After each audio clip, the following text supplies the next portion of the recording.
今回はリリンクの通貨であるルピの稼ぎと武器の強化素材であるブレンの結晶稼ぎのクエストを紹介します。はじめにルピ稼ぎのおすすめクエスト、教団の戦艦打破に協力を。難易度はエクストリームになります。ルピ稼ぎ以外にも副次的に得られるものが多いため、すでに難易度クラウドに到達した機空士にもおすすめです。サブミッションも数を倒せば良いという単純なため、砲台を破壊してしまえば特に意識しなくても達成できるのでとても楽なクエストです。自分が楽をするためにラカムで回していますが、手持ちで一番強いキャラで問題ないと思います。操作キャラの強さが十分の場合は1人でサブミッションも達成できるため、他のキャラの育成を兼ねて周回することが可能です。このラカムは究極武器の作成まで進んでいるので、火力が参考にならない機空士もいると思いますが、別にここまで強くなくても大丈夫です。サブミッションさえこなせる戦力なら問題ありません。サブミッションをこなすメリットは、換金素材であるピカピカ結晶の塊が報酬で手に入ることです。また、エスタス以上でクエストクリアできた際にも追加でもらえるので効率が良くなります。レア寺院が発掘できる異物の抽選もあり、討伐数に応じてラファールコインも回収できます。さらにシェロカルテのお楽しみ券の交換においてとても効率の良いトレジャーである高品質なジャンクパーツとマシンユニットも回収できます。ステージ取得物は討伐数に比例するため、戦力が上がれば上がるほど美味しいクエストになっています。ルピ以外も含めて美味しいクエストになっているため、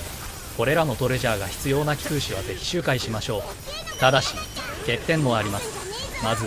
このクエストは耐久クエストのため時短ができません。必ず4分間は戦わないといけないため、戦力が大きくなっても時短ができません。機空士は1分1秒を惜しんで素材掘りをする人種のため、時短ができないクエストにストレスを感じる人にはおすすめできません。またクラウド以上のクエストを周回できる機空士で、単純にルピだけを稼ぐだけなら高難易度のトレジャーを売った方が早いです。ルピ以外も稼げるためにおすすめできるクエストなので、ルピだけの最高率を求める機空士は別のクエストにしましょう。しかし戦力がある程度揃ったらかなり楽に周回できるクエストなので、あんまり難しいことをしたくない方はこのクエストで問題ないと思います。そして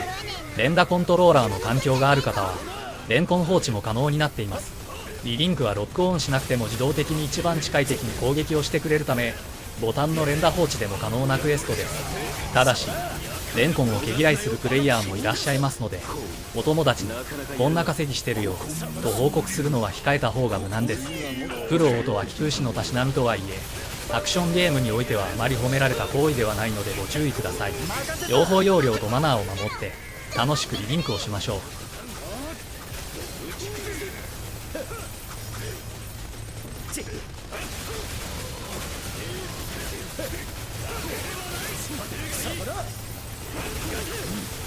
そろそろそろそろ試合が来るはずだ。踏ん張りどころだぜ。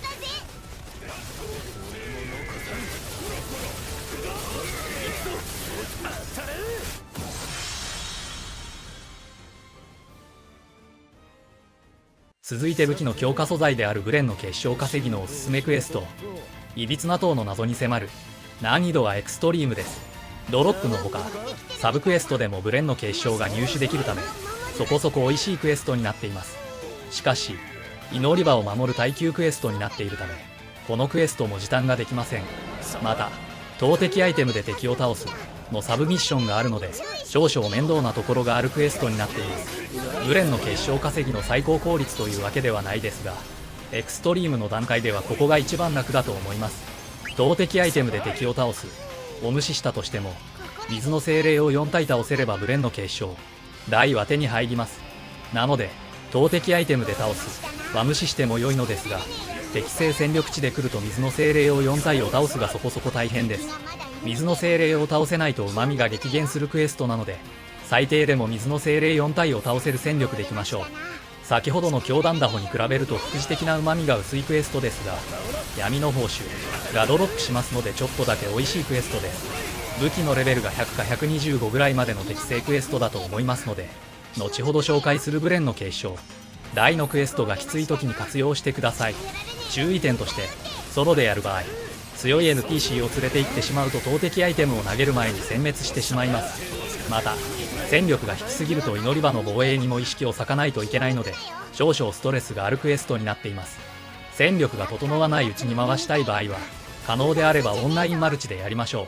基本的には狭い空間で敵を殲滅し続けるだけのクエストなので、いっぱい倒してドロップの数を上げましょう。残りの時間はただ殲滅し続ける動画になりますので、ブレンの結晶大のクエストを見る方は飛ばしてください。離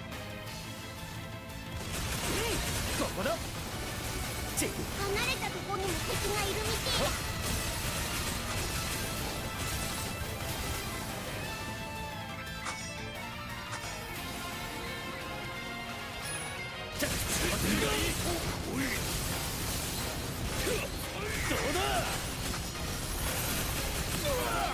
このままじゃ効率遠くから狙われてるぞ。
気を抜くなよ。誰にいい感じじゃねえか。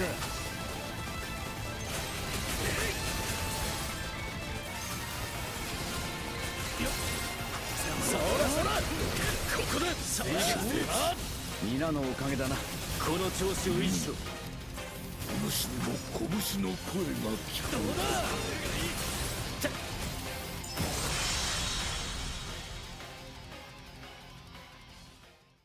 最後はブレンの結晶大のおすすめクエスト、飛竜の谷で大空中戦が難易度はマニアックです。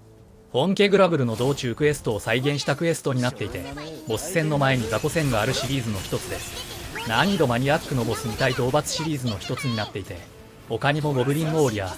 ロックゴーレム、ナザルボンジュがあります。今回はラカムにとって一番楽なグリフォン2体のクエストに来ています。共通してブレンの結晶の回収効率が良いため、好きなモンスター2体を相手にして周回できます。1周でブレンの結晶大が20個近く回収できるため、かなり効率の良いクエストになっています。また異物集めも可能な上に、飛空士にとって忌々しいレアトレジャー銀天の輝きも抽選対象になっています。ブレンの結晶を集めつつ銀天の輝きも狙え、異物とジーンも集められるのでかなり美味しいクエストなのですが、難易度がマニアックなことに加え、エスタス以上が取れないとブレンの結晶の回収効率が激減します。そのためかなりの戦力を求められるクエストになっているので、ソロでやる場合は最低でも武器レベル150は欲しいです。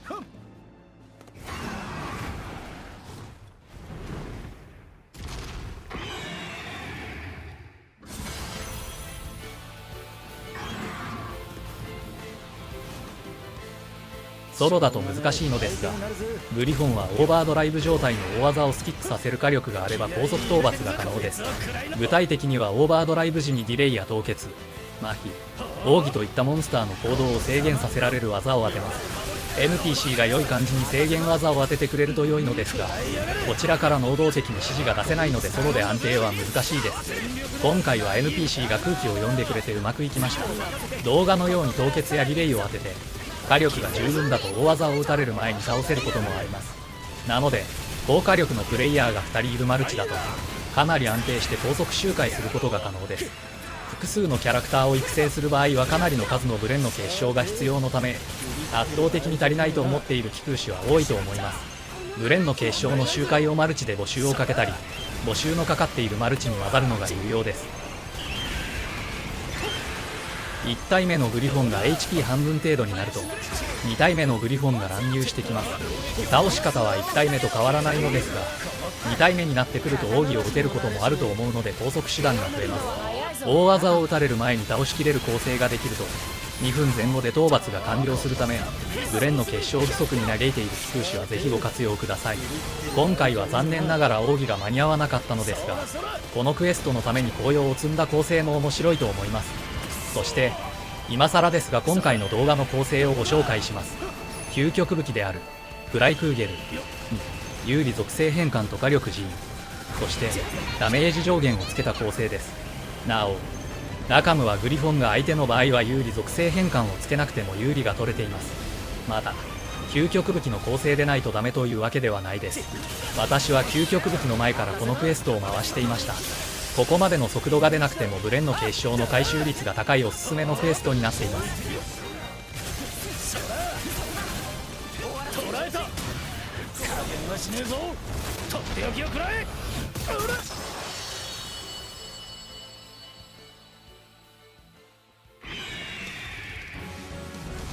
繰り返しになりますが、他のキャラの育成を考えるとブレンの結晶は尋常でない数が必要になります。なのでブレンの結晶を回収できる手段は持っておいた方が無難です。可能ならマルチで、難しければソロでできるだけスタス以上が取れるような構成を考えてクエストを回してみてください。また私の構成で良ければソロで周回している動画を先日のライブ配信で残しています。よろしければご覧ください。この動画が参考になったという方はよろしければグラブルリリンクお友達に勧めてください。正直もっともっと盛り上がってほしいと願っているゲームです。欲を言えば続編も考えてほしいと願っています。売り上げが伸びたり同時接続数が増えれば続編やアップデートの期待値も上がります。本当にお願いします。貴空士の数を増やすことにご協力ください。それではご視聴ありがとうございました。